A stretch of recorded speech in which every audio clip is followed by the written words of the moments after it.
Hello friends, Sridevi ಅಡುಗೆ ಮನೆಗೆ ಎಲ್ಲರಿಗೂ ಸ್ವಾಗತ. ನಾನು ಕೆಲವೇ 5 ನಿಮಿಷದಲ್ಲಿ ರುಚಿಕರವಾದ ಕೆಲವೇ ಇಂಗ್ರೀಡಿಯೆಂಟ್ಸ್ ಅಂತ ಯೂಸ್ ಮಾಡಿಕೊಂಡು ಮಾಡ್ತಾ ಇರುವಂಥ ಮೊಸರು ಅವಲಕ್ಕಿಯನ್ನು ರೆಡಿ ಮಾಡ್ತಾ ಇದ್ದೇನೆ. ಇದಕ್ಕೆ ಫಸ್ಟ್ 1 ಸ್ಪೂನಷ್ಟು ಶೇಂಗಾ ಎಣ್ಣೆ, ಒಂದೇ 1 ಸ್ಪೂನ್ ಅಷ್ಟೇ. ತುಂಬ ಈಸಿಯಾಗಿ ಮಾಡ್ಕೊಂಡು ತಿನ್ನೋದಂಥ ರೆಸಿಪಿ ಇದು. ತುಂಬ ರುಚಿಕರವಾಗಿರುತ್ತದೆ, ಹೆಲ್ತಿಗೂ ಒಳ್ಳೆಯದು. ಮೊಸರು ಮತ್ತು ಹಾಲು ಯೂಸ್ ಮಾಡಿಕೊಂಡು ಮಾಡುವಂಥದ್ದು. ಇಷ್ಟು ಈಸಿ ಆಗುತ್ತೆ ಅಂದರೆ ಮಕ್ಕಳು ತುಂಬ ಹಸ್ತಿರ್ತಾರಲ್ಲ, ಸೊ ಅವ್ರಿಗೆ ಈಸಿಯಾಗಿ ಮಾಡಿಕೊಡ್ಬೋದು. ಇದನ್ನು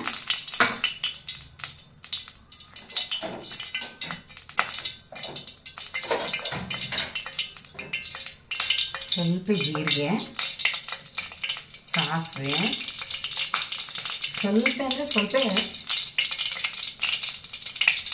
ಕರಿ ಎಳ್ಳು. ಸೊ ಇದು ತುಂಬ ಹೆಲ್ತಿ, ಒಳ್ಳೆಯದು ಎಳ್ಳು ತಿಂದರೆ. ಸೊ ನೀವು ಡೈಲಿ ಯೂಸ್ ಮಾಡ್ತಾಯಿದ್ರೆ ಒಳ್ಳೆಯದು ಅನ್ನೋದು ನನ್ನ ಅಭಿಪ್ರಾಯ. ಜೊತೆಗೆ ಸ್ವಲ್ಪ ಉದ್ದಿನಬೇಳೆ, ಸ್ವಲ್ಪ ಅವನ್ನ ಕ್ರಿಸ್ಪಿ ಮಾಡಬೇಕು, ಯಾಕಂದರೆ ಅದು ಕರ್ಡ್ ಜೊತೆಗೆ ತುಂಬ ಟೇಸ್ಟ್ ಆಗಿರುತ್ತಲ್ಲ. ಸ್ವಲ್ಪ ಇದು ರೆಡ್ ಕಲರ್ ಬಂದ ತಕ್ಷಣ ಕರಿಬೇವು 2 ಎಸಳು, ಹಾಫ್ ಮೆಣಸಿನ್ಕಾಯಿ, ಗ್ರೀನ್ ಚಿಲ್ಲಿ, ಸ್ವಲ್ಪ ಚಿಕ್ಕದಾಗಿ ಕತ್ತರಿಸುವಂಥ ಈರುಳ್ಳಿ. ತುಂಬ ಚಿಕ್ಕದಾಗಿರಬೇಕು, ಯಾಕಂದರೆ ಅದು ತುಂಬ ದೊಡ್ಡದಾಗಿ ಬಾಯಿಗೆ ಬರಬಾರ್ದಲ್ಲ.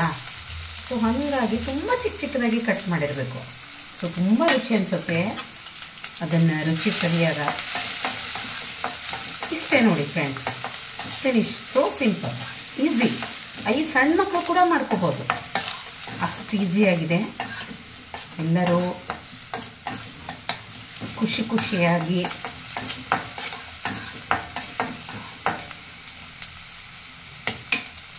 ಇಷ್ಟ ಆದ ತಕ್ಷಣ ಆಫ್ ಮಾಡ್ಕೊಂಡ್ಬಿಡಬೇಕು ಗ್ಯಾಸ್. ಜೊತೆಗೆ ಇವಾಗ ನೆನೆಸಿಟ್ಟಿರಬೇಕು ಬಿಫೋರ್ ಅವಲಕ್ಕಿನ, ಯಾಕಂದರೆ ಸ್ವಲ್ಪ ಮೆತ್ತಗಿರ್ಬೇಕಲ್ಲ, ಸೊ ರುಚಿಯಾಗಬೇಕಂತ ಹೇಳಿ ಬಿಫೋರೇ ನೆನೆಸಿಟ್ಟಿದ್ದೆ ನಾನು.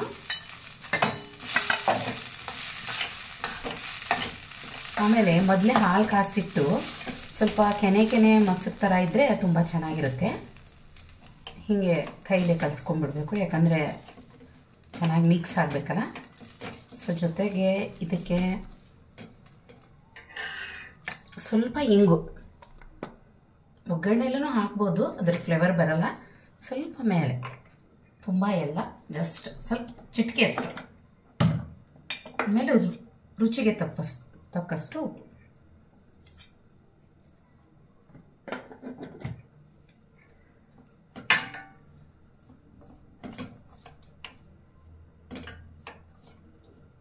ಕೆನೆ ಇರುವಂಥ ಹಾಲು ಯೂಸ್ ಮಾಡಿದರೆ ತುಂಬ ರುಚಿಯಾಗಿರುತ್ತೆ ಫ್ರೆಂಡ್ಸ್. ಅಂದರೆ ಬಿಫೋರ್ ಇರುತ್ತಲ್ಲ ಅಂಥ ಹಾಲು ಯೂಸ್ ಮಾಡಬೇಕು, ಚೆನ್ನಾಗಿರುತ್ತೆ.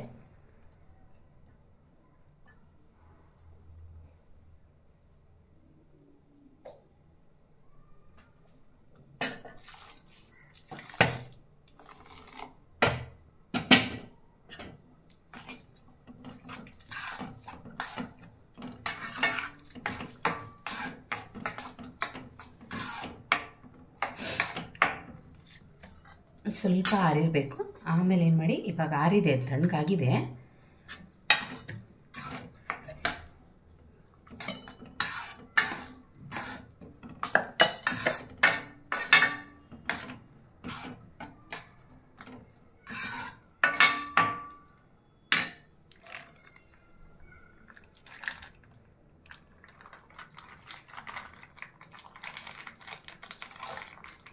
ಒಂದು 1/4 ಲೀಟರ್ನಷ್ಟು ಮೊಸರು,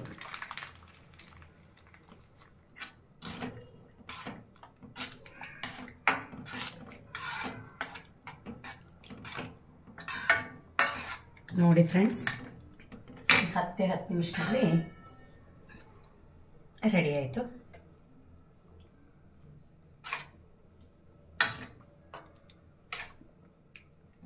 ಇದ್ರ ಜೊತೆಗೆ ಇದು ಪುಟಾಣಿ ಇರುತ್ತಲ್ಲ, ಹುರಿದು ಕಡಲೆ ಅಂತ ಕರಿತೀರಲ್ಲ, ಆ ಚಟ್ನಿ ತುಂಬ ಚೆನ್ನಾಗಿರುತ್ತೆ.